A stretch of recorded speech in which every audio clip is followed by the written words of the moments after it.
My name is Dr. Constance Woodman. I work at Texas A&M University where I study conservation medicine. I'm not a veterinarian, I'm a research scientist, and I look at technologies and new methods to help animals survive in the wild.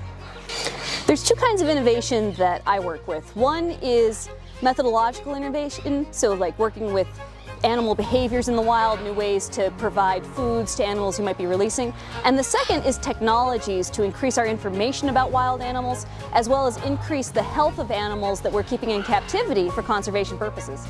My name is Sean Reagan, and I own and operate a rapid prototyping facility in Austin, Texas, and we focus mostly on bespoke conservation equipment, like egg-shaped enclosures for custom electronics that scientists want to put under various species of birds in the field around the world to study their nesting behaviors. And that in particular is where like the Raise3D line has come in super helpful. It's like a vital part of the process whereby we get these eggs out the door. In my laboratory, I make smart cameras that track animal behavior, as well as smart nests with logging in smart eggs, as well as inserts on top of the nest that watch what's going on.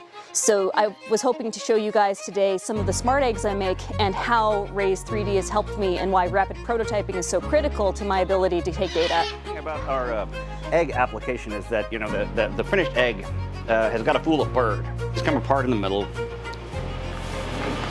The threads are 3D printed, so the quality's got to be real good to make the threads satisfying and mostly watertight.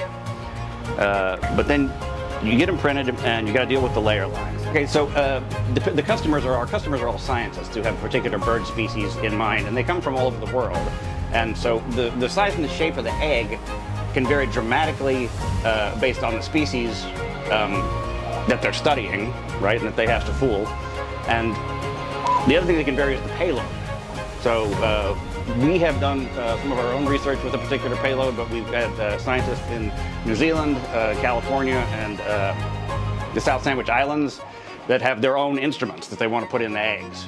So the advantage of like 3D printing technology for us is that our orders are short, you know, less than 100 units, and we've got to change both the outside and the inside of what's effectively our product enclosure to meet customer demands. We've got to be able to do that fast. Cycle time is everything.